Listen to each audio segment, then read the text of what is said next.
đi đến cuối hàng thứ 12, 4 mũi kép, mũi kép thứ 5,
ở đây mình vừa đủ mũi cho một cụm hạt bắp cuối cùng. Còn nếu như các bạn sau khi móc cái cụm hạt bắp cuối cùng này mà các bạn dư ra một chân móc hay là 2 chân móc thì nó cũng bình thường thôi. Các bạn không cần phải quá chú tâm đến nó, các bạn cứ móc thêm 1-2 mũi kép nữa.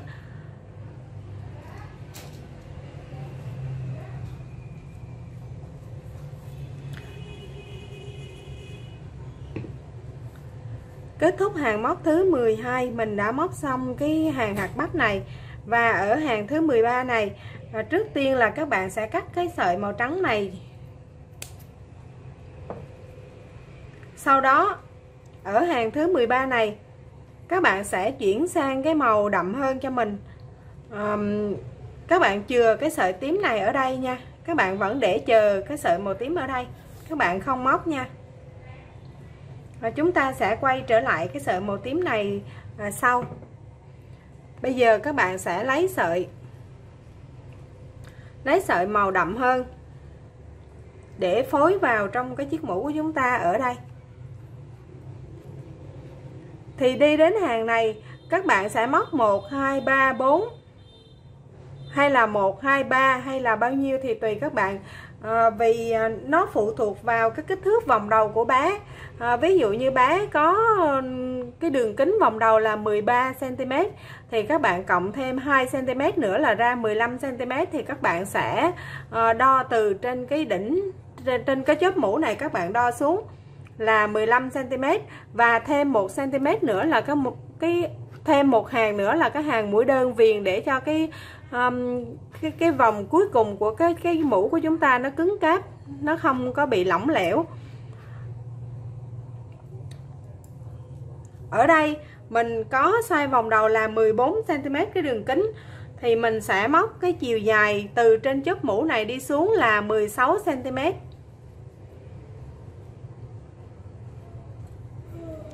Từ trên chóp mũ này đi xuống đến chỗ cái hàng hạt bắp này các bạn cũng sẽ móc tất cả các cái mũ đều tương tự như nhau, chỉ khác nhau ở cái độ dài của cái hàng dưới này thôi.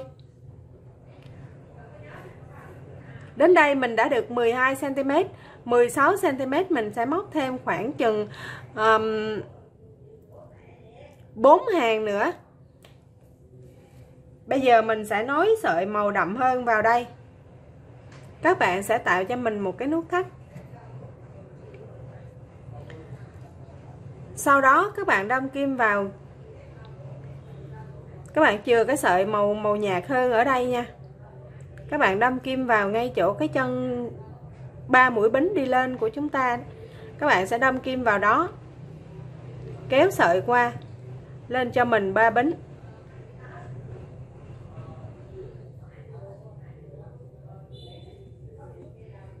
Và ở cái hàng thứ 13 này, cái hàng nối sợi, các bạn sẽ móc cho mình một nửa mũi móc bên trong.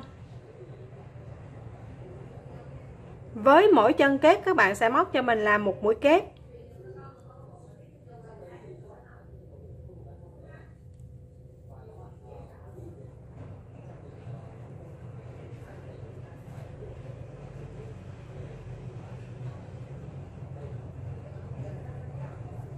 để nó không bị thừa mũi thì đi đến ngay chỗ cái hạt bắp này, các bạn sẽ ở đây mình sẽ có 2 mũi bính nè.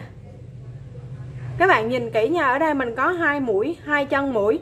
Các bạn sẽ đâm kim vào trong giữa lòng của hạt bắp này, các bạn kéo sợi móc cho mình một mũi kép ở đây thôi. Vì nếu như ở đây là mũi thứ 6 này, các bạn xem 1 2 3 4 5. Ở đây là mũi thứ 6. Nếu như các bạn móc vào cả 2 cái chân mũi ở đây thì chúng ta sẽ bị thừa mũi. Nếu như các bạn đâm kim vào đây móc một mũi và đâm kim vào đây móc thêm một mũi nữa thì ở chỗ này từ đây đến đây của chúng ta nó trở thành là 7 mũi, chúng ta sẽ bị thừa mũi. Vì vậy các bạn sẽ đâm kim vào trong lòng của cái hạt bắp, nó có một cái lỗ rỗng này, các bạn đâm kim vào đây, kéo sợi móc cho mình một mũi kép. Tiếp theo sang chân màu tím, các bạn móc một nửa mũi cho mình, 1 2 3 4, đâm kim vào đây móc một mũi thứ 5, 5 mũi và đi đến hàng hạt bắp, đi đến ngay chỗ cái chân hạt bắp, các bạn cũng sẽ đâm kim vào cái dây rỗng này, kéo sợi lên móc cho mình một mũi kép. Tiếp tục lấy một nửa chân, 1 2 3 4 5, rồi đâm kim vào trong cái dây rỗng này, kéo sợi móc cho mình một mũi kép là 6. Ở cái chỗ này nó hơi gồ cái mũi móc này ra, nhưng mà không sao các bạn nha. Lát nữa khi mà mình viền cái hàng sò này á, nó sẽ che lại cái khuyết điểm này. Cứ như vậy các bạn sẽ móc cho mình ước chừng khoảng 3 hoặc 4 hàng mũi kép liên tiếp như thế này.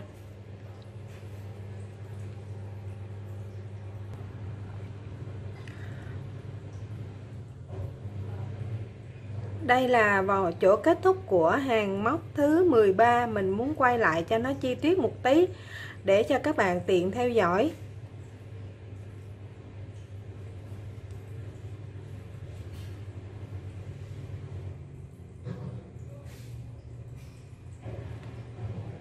Sau khi kết thúc hàng thứ 13 thì những hàng tiếp theo tùy theo cái chiều cao của thân mũ, các bạn sẽ móc là 3 hàng, 4 hàng hay 5 hàng thì tùy theo cái chiều cao thân mũ của các bạn.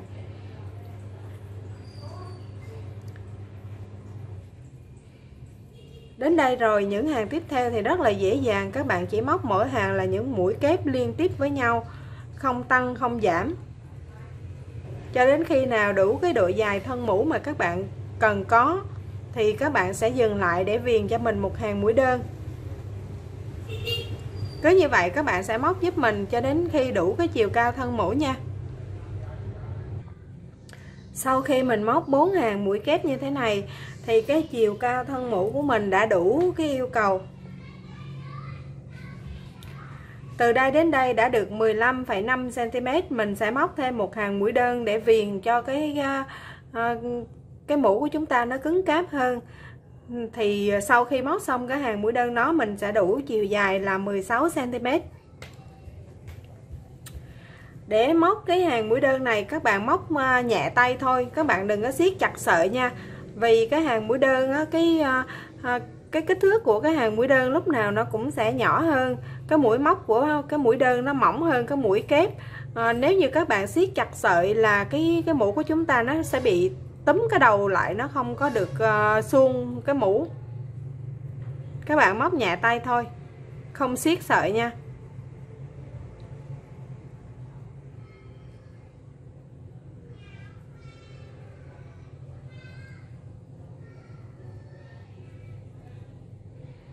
Theo cái quan điểm cá nhân của mình thì trong quá trình móc mũ, kể cả là mũi đơn, mũi nửa kép hay là mũi kép, thì mình cũng sẽ móc rất là chặt tay để cho cái mũi móc của chúng ta nó được khít lại với nhau như thế này, thì cái mũ của chúng ta nó sẽ đẹp và đều hơn.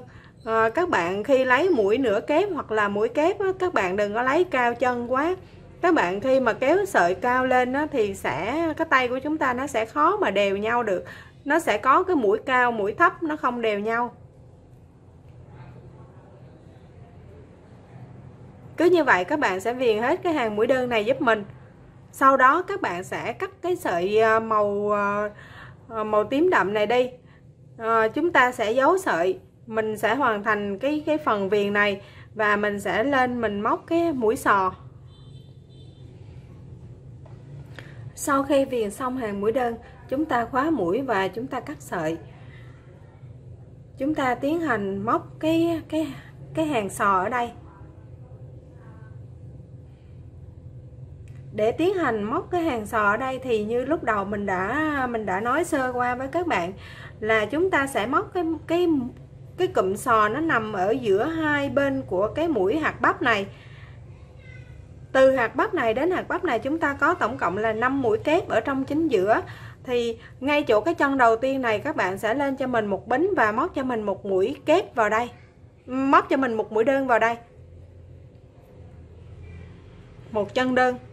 Sau đó các bạn vòng chỉ qua kim, đâm kim vào ngay chỗ chân kép thứ 3 trong cụm 5 mũi kép ở giữa hai hạt bắp. Các bạn sẽ móc cho mình vào đây là 7 mũi kép chung chân. 3 mũi đầu tiên là 3 mũi kép. Mũi thứ tư là mũi kép đôi. Thì để móc mũi kép đôi này các bạn sẽ quấn 2 vòng sợi trên kim. Trên kim của chúng ta sẽ có tổng cộng là 3 vòng sợi như thế này. Sau khi các bạn có 3 vòng sợi trên kim như thế này, các bạn sẽ đâm kim vào ngay chỗ cái chân móc của chúng ta. Các bạn kéo sợi qua một lần, qua lần thứ hai và qua hết. Thì cái mũi móc của chúng ta đây là mũi kép đôi, nó sẽ dài hơn so với mũi kép đơn. Chúng ta sẽ có tổng cộng trong con sò này là 7 mũi kép, gồm có 6 mũi kép đơn và 1 mũi kép đôi. Bên này 3 mũi kép đơn, ở giữa 1 mũi kép đôi và bên đối diện với nó là 3 mũi kép đơn. 1 2 3. Sau đó các bạn đâm kim vào ngay chỗ cái chân của cái hạt bắp này.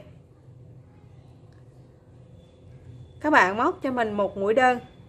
Tiếp tục lấy sợi đâm kim vào chân kép thứ 3. Móc 3 mũi kép đơn. Mũi thứ tư là mũi kép đôi.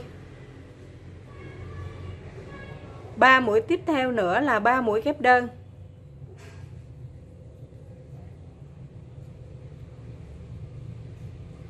Đâm kim vào ngay chỗ cái chân của hạt đậu này, hạt bắp này, móc cho mình một mũi đơn.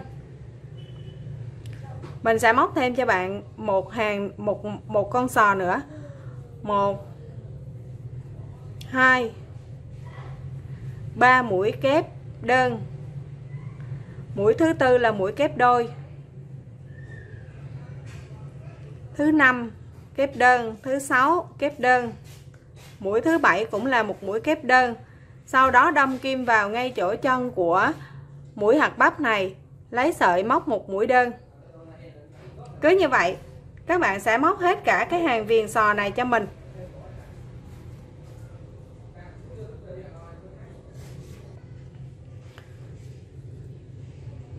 Cụm sò cuối cùng.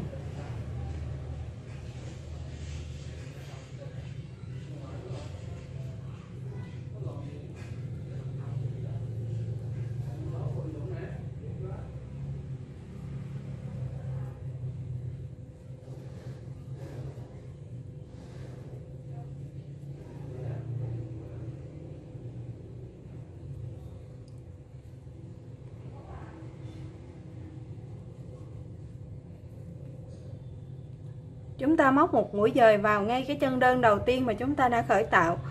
Sau đó các bạn cũng sẽ cắt sợi, khóa mũi móc lại.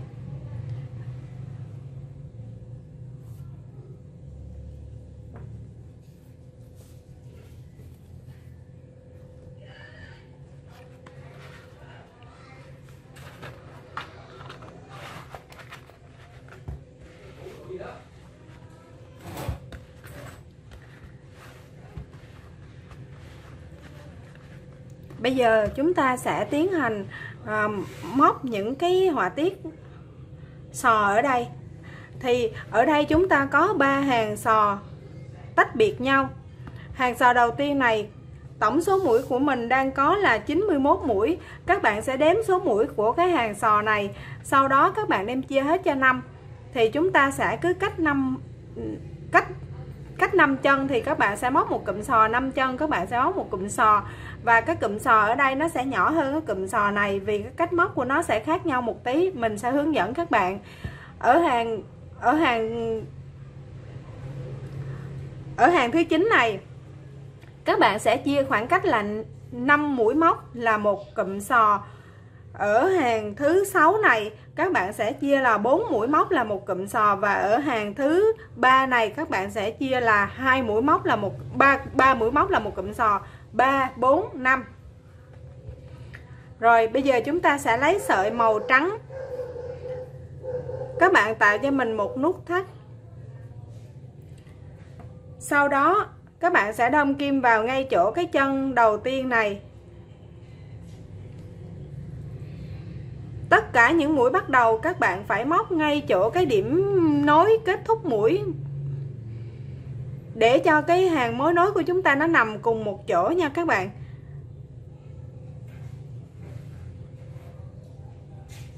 Mình sẽ bỏ nó ra khỏi cái quả bóng này để móc cho nó dễ. Các bạn sẽ lên một bính và vòng xuống móc cho mình một mũi đơn chân đầu tiên. Tiếp theo, vì là chúng ta cách khoảng là 5, vì vậy các bạn sẽ đâm kim vào chân thứ 3. 1, 2, 3. Các bạn đâm kim vào chân thứ 3 này, kéo sợi, móc cho mình một mũi kép, 2 mũi kép, 3,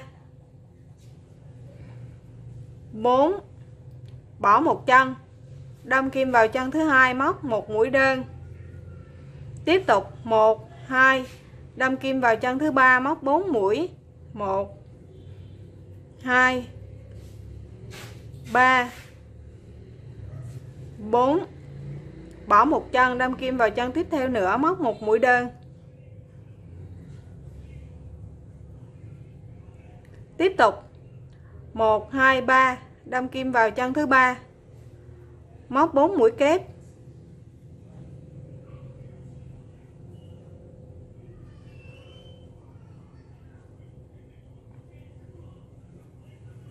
Bỏ một chân, đâm kim vào chân tiếp theo, móc một mũi đơn. Cứ như vậy các bạn sẽ viền hết hàng thứ 9 này giúp mình. Sau khi kết thúc hàng thứ 9 các bạn cũng sẽ khóa sợi và cắt sợi. Chúng ta sẽ bước lên hàng thứ 6 để móc tiếp.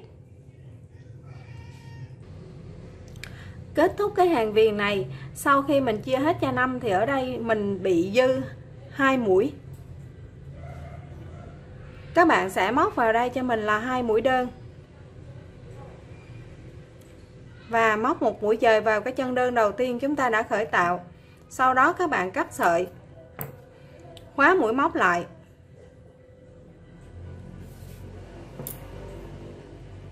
Chúng ta lên hàng thứ 6.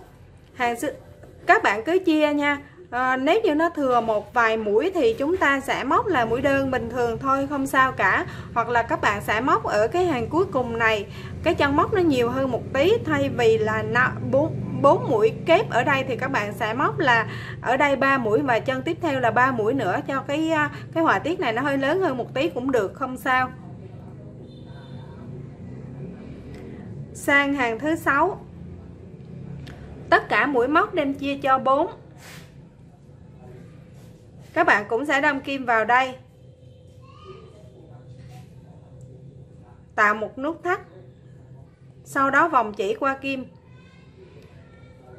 kéo sợi, lấy cho mình một mũi bính, đâm ngược trở lại, móc một mũi đơn. Và ở đây cái cách móc của chúng ta nó sẽ hơi khác một tí. Chân đầu tiên các bạn sẽ móc cho mình là một mũi nửa kép. Chân tiếp theo các bạn sẽ móc cho mình là 2 mũi kép chung chân. Chân tiếp theo nữa là một mũi 1 mũi nửa kép.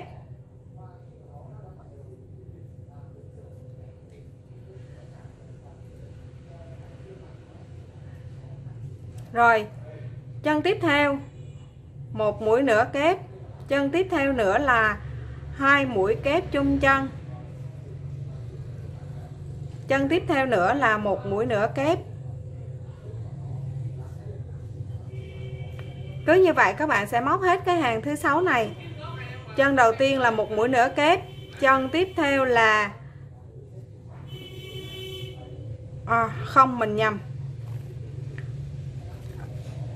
nhầm nha các bạn. Ở hàng thứ 6 này các bạn sẽ móc đầu tiên cho mình, bỏ một chân đầu tiên móc vào chân thứ hai 3 mũi kép,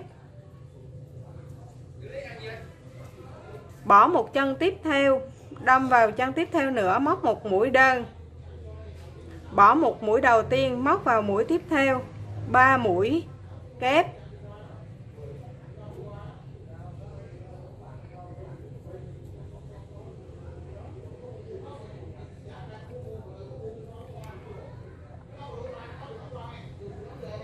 bỏ một chân móc vào chân tiếp theo 1 mũi đơn, bỏ một chân móc vào chân tiếp theo nữa 3 mũi kép. Cứ như vậy các bạn sẽ móc hết hàng thứ 6 này giúp mình. Bỏ một chân móc vào chân tiếp theo 1 mũi đơn.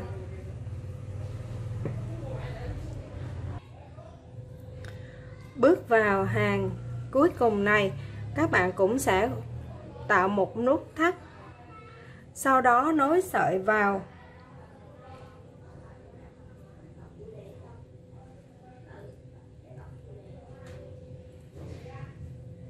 Ở đây các bạn sẽ móc cho mình chân đầu tiên là 1 mũi nửa kép, chân tiếp theo các bạn móc cho mình là 2 mũi kép chung chân, chân tiếp theo nữa là 1 mũi nửa kép,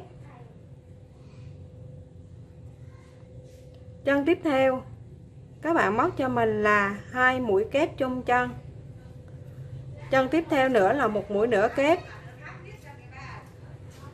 chân tiếp theo nữa là 2 mũi kép chung chân. Cứ như vậy các bạn lần lượt móc hết hàng này cho mình. Và sau khi móc xong hàng này thì chúng ta đã hoàn thiện xong chiếc mũ của chúng ta. Chỉ còn trang trí cái quả cherry lên trên đầu nữa là xong. Và cái clip hướng dẫn móc cái quả cherry mình sẽ để một cái clip riêng, và mình sẽ để nó bên dưới phần mô tả. Các bạn sẽ click vào cái link bên dưới để các bạn đi vào cái đường link móc quả cherry nha.